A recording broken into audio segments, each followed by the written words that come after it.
Hi everyone, so this is the next video for HTET PGT chemistry. तो इस video में हम thermodynamics के जो भी प्रीवियस ईयर क्वेश्चंस आए हैं उनको डिस्कस करेंगे। सबसे पहला क्वेश्चन है 2018 का। तो क्वेश्चन क्या है कि 2 litres of an ideal gas at a pressure of 10 atmosphere expands isothermally into vacuum until its volume is 10 liters. How much work is done in expansion? तो इसमें जो मेन वर्ड है जो आपको कैच करना है वो है वैक्यूम। तो अगर कोई गैस वैक्यूम में एक्सपेंड हो रही है तो वैक्यूम का क्या मीनिंग होता है कि प्रेशर क्या है, ज़ीरो है। तो अगर एक्सटर्नल प्रेशर ज़ीरो है तो उस केस में वर्क डन का जो फॉर्मूला होता है हमारे पास वो होता है माइनस ऑफ प्रेशर जो कि एक्सटर्नल प्रेशर है इनटू चेंज इन वॉल्यूम। अब क्योंकि गैस वैक्यूम में ही एक्सपैंड कर रही है तो ये प्रेशर की वैल्यू ज़ीरो है। अगर ये प्रेशर ज़ीरो है तो इस केस में वर्क डन भी क्या होगा, ज़ीरो हो जाएगा। तो इस क्वेश्चन का आंसर हो जाएगा ज़ीरो। अब जो एक ही क्वेश्चन आया हुआ था 2018 में, अब नेक्स्ट क्वेश्चन जो 2019 का है इसमें वैल्यू पूछी हुई है एंथैल्पी ऑफ न्यूट्रलाइजेशन पूछा है HCl और NH4OH का, विच इज़ अमोनियम हाइड्रोक्साइड। तो इसके लिए ना क्या होता है, अगर कोई भी स्ट्रॉन्ग एसिड और स्ट्रॉन्ग बेस है, सपोज़ अगर वो कंबाइन करते हैं आपस में तो न्यूट्रलाइजेशन रिएक्शन होता है और वाटर की फॉर्मेशन होती है। तो अगर कोई भी स्ट्रॉन्ग एसिड और कोई भी स्ट्रॉन्ग बेस कंबाइन कर रहे हैं उस केस में एंथैल्पी ऑफ न्यूट्रलाइजेशन एक फ़िक्स ही वैल्यू आती है जो कि होती है 57 किलो जूल्स पर मोल। क्योंकि ये एक्सोथर्मिक प्रोसेस है तो ये क्या हो जाएगी, -57 किलो जूल पर मोल। बट अगर मान लो कि एसिड वीक हो जाए या फिर बेस वीक हो जाए या फिर दोनों एसिड और बेस दोनों ही वीक हो जाएं, उस केस में क्या होता है, कुछ अमाउंट ऑफ एनर्जी जो है वो एसिड या बेस जो भी वीक है उसको आयनाइज करने में यूज़ हो जाती है। तो उस केस में जो एंथैल्पी ऑफ न्यूट्रलाइजेशन होता है वो लेस होता है 57 से। तो जो भी 4 ऑप्शंस हैं उसमें आपको एक ही ऑप्शन ऐसा मिलेगा जिसकी जो न्यूमेरिकल वैल्यू है वो 57 से कम होगी। तो यहाँ पर माइनस साइन को नहीं देखना है क्योंकि माइनस साइन तो सजेस्ट कर रहा है कि प्रोसेस कैसा है, एक्सोथर्मिक प्रोसेस है, ठीक है। तो अगर एक स्ट्रॉन्ग एसिड और स्ट्रॉन्ग बेस कंबाइन करेंगे तो 57 किलो जूल्स पर मोल एनर्जी रिलीज़ होगी। बट अगर या तो एसिड वीक हो गया या फिर बेस वीक हो गया या फिर दोनों वीक हो गए तो उस केस में value will be less than 57। So options में जो आंसर था उसमें देखो ऑप्शंस क्या क्या थे, एक तो 57 ही था तो ये तो स्ट्रॉन्ग एसिड स्ट्रॉन्ग बेस वाला हो गया, जबकि अमोनियम हाइड्रोक्साइड कैसा है, वीक बेस है। तो यहाँ पर 61 भी नहीं हो सकता और प्लस में तो ये वैसे ही नहीं हो सकता, एंडोथर्मिक प्रोसेस नहीं होता है। तो एक ही ऑप्शन बचता था -51.34। So this was the answer. Next question है 2019 का, अगेन बहुत ही easy. The standard molar enthalpy of formation at 298 kelvin is not zero पूछा है। तो standard molar enthalpy of formation zero कब होती है, जब कोई भी एलिमेंट अपनी एलिमेंट्री या नेचुरल स्टेट में हो। जैसे कार्बन की जो नेचुरल स्टेट है जिसमें कार्बन सबसे ज़्यादा स्टेबल होता है वो ग्रेफाइट होती है। क्लोरीन नेचुरली कैसे एग्जिस्ट करती है, एज अ गैस एग्जिस्ट करती है। बट हमने ये बहुत बार पढ़ा है कि जो ब्रोमीन है वो लिक्विड स्टेट में एग्जिस्ट करता है अपनी नेचुरल फॉर्म में। तो अगर वो लिक्विड स्टेट में एग्जिस्ट करता है तो ब्रोमीन की इन द लिक्विड स्टेट जो standard molar enthalpy of formation है वो ज़ीरो होगी। बट अगर ब्रोमीन गैसियस स्टेट में हम ले लेते हैं तो वो उसकी नेचुरल या प्योर स्टेट नहीं है, तो उस केस में उसकी standard molar enthalpy of formation zero नहीं होगी। तो इसका आंसर था ब्रोमीन गैसियस स्टेट में। नेक्स्ट है बहुत ही सिंपल, डेल्टा जी पूछा है स्पॉन्टेनियस प्रोसेस के लिए। तो हमें पता है delta G should be negative in the case of a spontaneous process. Next उसके बाद है ये question, the enthalpy change for the reaction. एक रिएक्शन हमें गिवन है जिसमें कार्बन और हाइड्रोजन कंबाइन होकर C2H6 बना रहे हैं। आप देखो इसमें ना 2 ऑप्शंस में कन्फ्यूजन हो सकता है, एक तो हो गया एंथैल्पी ऑफ फॉर्मेशन और एक हो गया एंथैल्पी ऑफ हाइड्रोजनेशन। बट इसका correct answer enthalpy of formation होगा क्योंकि 1 mole of the substance is forming, 1 mole substance यहाँ पर बन रहा है तो यहाँ पर एंथैल्पी ऑफ फॉर्मेशन होगी। हाइड्रोजनेशन जो होती है ना, एंथैल्पी ऑफ हाइड्रोजनेशन वो मोस्टली तब होती है जब कोई हमारे पास अनसैचुरेटेड कंपाउंड होता है और वो सैचुरेटेड में कन्वर्ट हो जाता है, लाइक डबल बॉन्ड वाले जो कंपाउंड होते हैं या ट्रिपल बॉन्ड वाले होते हैं और उसमें हम हाइड्रोजनेशन करवाते हैं। और वैसे भी अगर कोई भी एंथैल्पी ऑफ हाइड्रोजनेशन है तो 1 मोल ऑफ सब्सटेंस का हाइड्रोजनेशन अगर होगा तो वो एंथैल्पी ऑफ हाइड्रोजनेशन होगी। तो बट इस केस में क्या है, ये बेसिकली रिएक्शन से ही पता चल रहा है कि अगर कोई भी सब्सटेंस अपने जो है एलिमेंट्री कॉन्स्टिट्यूएंट से मिलके बना है। लाइक कार्बन जो है वो अपनी एलिमेंट्री स्टेट में एज ग्रेफाइट एग्जिस्ट करता है और हाइड्रोजन नेचुरल अबंडेंस में एज अ गैस एग्जिस्ट करती है। तो प्योर स्टेट हैं ये इनकी, इनसे मिलके जो भी बनता है उस रिएक्शन को हम उस रिएक्शन की एंथैल्पी को हम एंथैल्पी ऑफ फॉर्मेशन ही कहते हैं। कंडीशन ये रहती है कि ये 1 मोल ही बनना चाहिए और ये 1 मोल ही बन रहा है, तो इसका आंसर है एंथैल्पी ऑफ फॉर्मेशन। ये 2020 में था।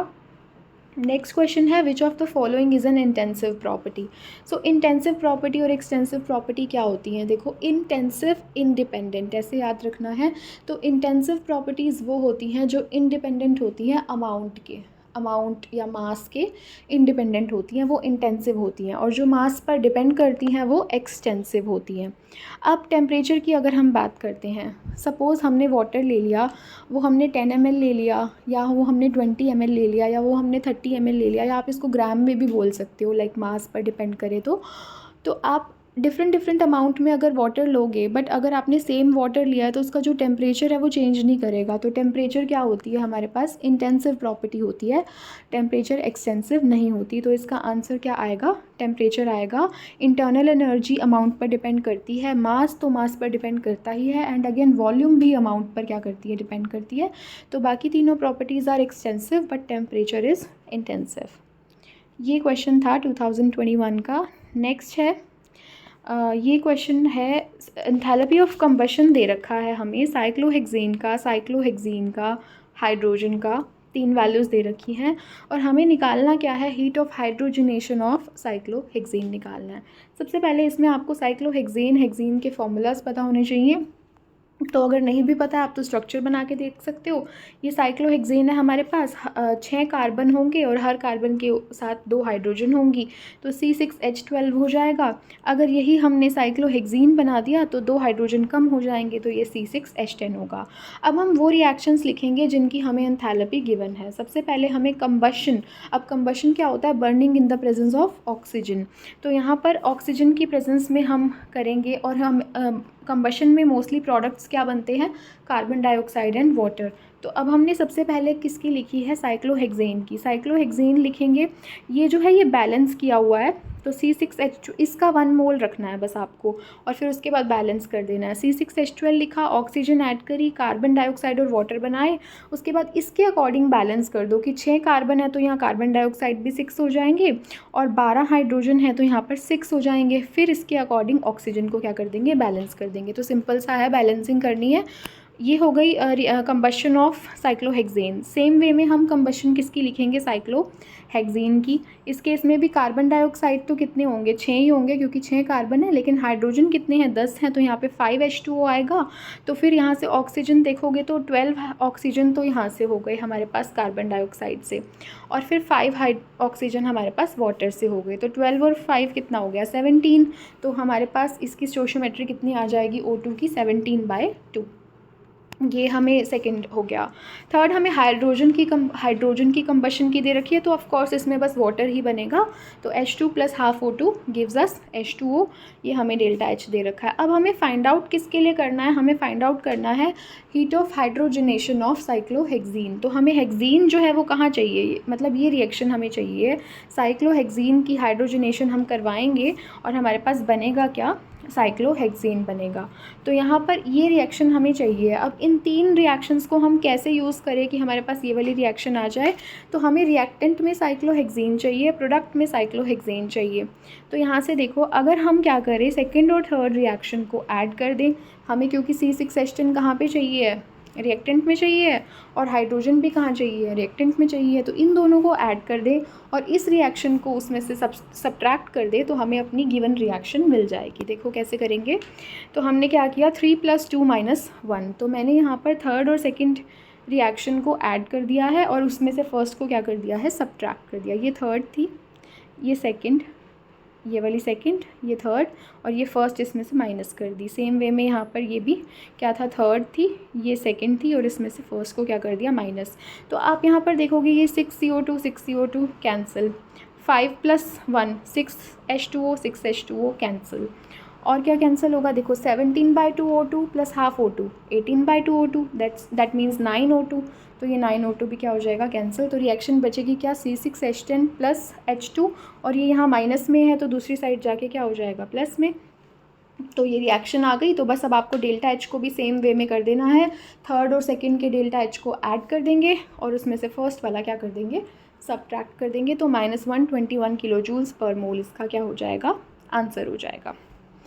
अब नेक्स्ट क्वेश्चन था 2021 का, again difference between heat of reaction at constant pressure and at constant volume at 27 degree Celsius. एक रिएक्शन दे रखी है, तो इसमें ना मैंने ये CPCV लिखा है, बट इसमें CPCV यूज़ नहीं होता। मैंने सिर्फ इसलिए मेंशन किया है कि कभी कभी हम कांस्टेंट प्रेशर कांस्टेंट वॉल्यूम देखकर एकदम से कंफ्यूज हो जाते हैं कि ये CPCV पूछा होगा, या CP - CV = NR लगाने की कोशिश करें, पर ये वो नहीं है, क्योंकि वो हीट कैपेसिटी होती है और यहाँ पर सिर्फ हीट लिखा हुआ है।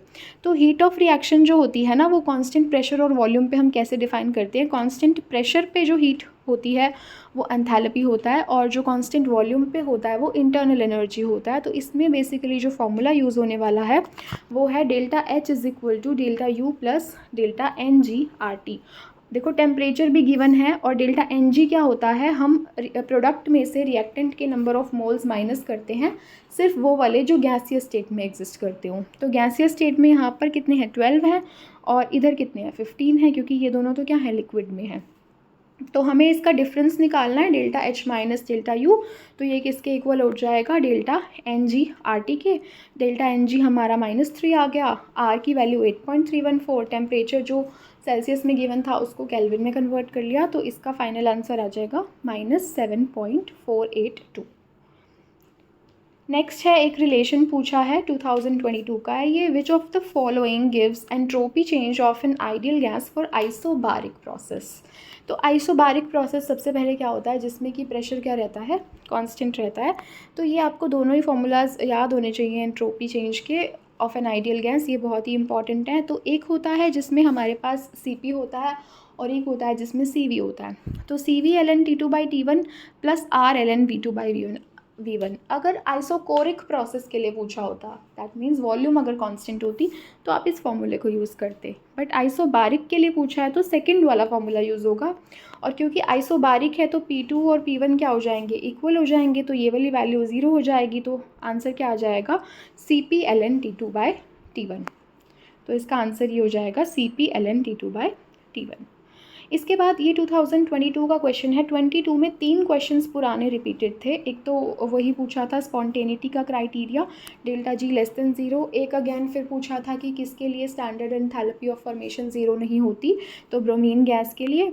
और इंटेंसिव प्रॉपर्टी भी सेम दोबारा से पूछी थी, टेम्परेचर वाली। तो रिपीटेड क्वेश्चंस मैंने दोबारा से नहीं लिखे हैं। नेक्स्ट क्वेश्चन है, for the reaction to undergo under adiabatic conditions the correct condition is, ये शायद 23 का है। तो एडियाबैटिक में हमें पता है हीट जो होता है, हीट का 0 लेते हैं हम, कि हीट कुछ भी एक्सचेंज नहीं होगी। तो यहाँ पर Q = 0 इसकी क्या हो जाएगी, कंडीशन हो जाएगी। नेक्स्ट है अगेन 23 का। इस रिएक्शन के लिए क्या पूछा था, डेल्टा H और डेल्टा S के साइन पूछे थे कि पॉजिटिव होंगे कि नेगेटिव होंगे। तो सबसे पहले तो एंट्रोपी का कैसे देखते हैं। अगर एंट्रोपी में क्या होता है ना, आपको रिएक्टेंट और प्रोडक्ट्स को देखना होता है। अगर प्रोडक्ट में ज़्यादा गैसेज हैं रिएक्टेंट से, तो रैंडमनेस बढ़ेगी, डिसऑर्डर बढ़ेगा, तो एंट्रोपी बढ़ेगी। तो यहाँ पर क्या है, एक ही मोल है गैस का और यहाँ पर 2 मोल हो गए। तो क्योंकि स्टोशियोमेट्री बढ़ रही है गैसेस की, तो इसलिए इसमें एंट्रोपी क्या करेगी, इंक्रीज़ करेगी। अब क्योंकि एंट्रोपी इंक्रीज़ कर रही है, तो ये प्रोसेस में डेल्टा S क्या हो गया, पॉजिटिव हो गया। अब बात करते हैं डेल्टा H की। तो डेल्टा H हम कैसे देखते हैं कि या तो प्रोसेस एंडोथर्मिक होता है या फिर एक्सोथर्मिक होता है। अब इसमें Cl2 का बॉन्ड क्या कर रहा है, ब्रेक कर रहा है, और फिर वो Cl बना रहे हैं। तो क्योंकि बॉन्ड ब्रेकिंग में एनर्जी रिक्वायर्ड होती है, तो वो प्रोसेस एंडोथर्मिक होता है, और एंडोथर्मिक प्रोसेस में डेल्टा H क्या होगा, पॉजिटिव होगा। तो इस केस में जो आंसर होगा ना हमारे पास, वो क्या होगा, बोथ पॉजिटिव। तो यहाँ मैंने मेंशन किया है कि नंबर ऑफ़ मोल्स इंक्रीज़ कर रहे हैं तो डेल्टा S पॉजिटिव, और क्योंकि बॉन्ड ब्रेकिंग में एनर्जी रिक्वायर्ड होती है तो डेल्टा H भी क्या हो जाएगा, पॉजिटिव हो जाएगा। Next and the last question 23 का ही है ये भी।